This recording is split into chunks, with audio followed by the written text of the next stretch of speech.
how to fix iPhone alarm silent or volume too low. In this video, I'm going to show you how to fix an issue where your alarm on your iPhone is either silent or the volume's too low and it does not wake you up. And if this video helps you, please consider giving it a like and also subscribe to my channel because that really helps me out. So I'm going to be walking you through several different steps. The first step is to simply open up the alarm that you want to be a little louder. So we're going to select that alarm.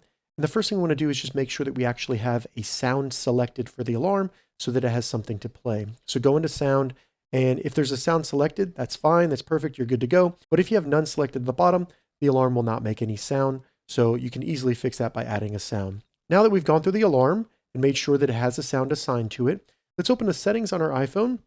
We're first going to scroll down a little bit and go to sound and haptics.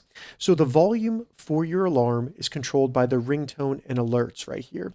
So you want to make sure that this is turned up, and this will be the volume of your alarm. Now you can have it set to change with buttons, but if you have that turned off, the buttons only control the media volume. But if it's turned on, then it will control the alarm and ringtone volume. So I recommend turning that off so that you don't accidentally turn down your alarm volume with the buttons that will just control the media, such as like music, things like that. Now, if once you turn up the volume, it's still not loud enough, scroll down to the bottom and you'll see volume limit, and just make sure you have this turned off because this will limit the maximum volume of the speakers on your iPhone. Now, if it's still not working, there's one other thing you can do, and that's going to be to go back and then scroll down and go to Face ID and passcode. Go ahead and unlock your phone.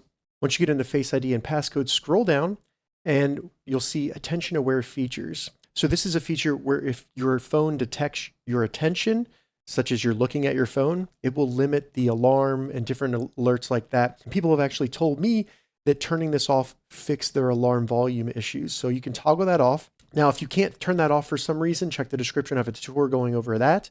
But just turn that off, see if it fixes the issue. And if it does, maybe it's worth keeping off for you. I think it is a good feature to have on in some cases, so I'm going to leave it on. So that's how you fix low volume on iPhone for alarm. If this video helped you, give it a thumbs up and please consider subscribing to my channel.